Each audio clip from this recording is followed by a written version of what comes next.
Hello guys, ito na naman yung batang makulit, nagbabalik. So ngayon nga po ay may naisip si Maming kalokohan. Kumuha kami ng paninda ni Maming Park Bomb.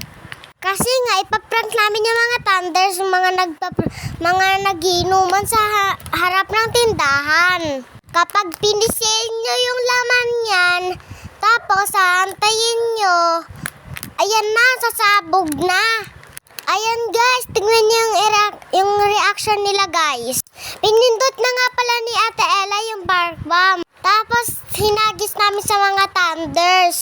Hindi nila alam yan guys. Tapos sabi nila, hindi naman mabaho yan eh. No. Tapos mamaya-maya, sumabog na.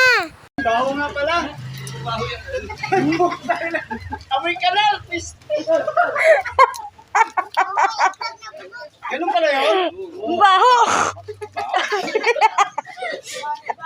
Nagsialisan sila. Amoy pa ang bulok. Amoy ka na, puto.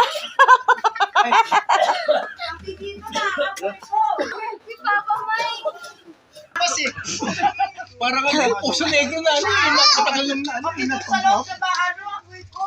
Doon yung sa lobby paputok, kung tinawag ka lang siya. Amoy ka na, parang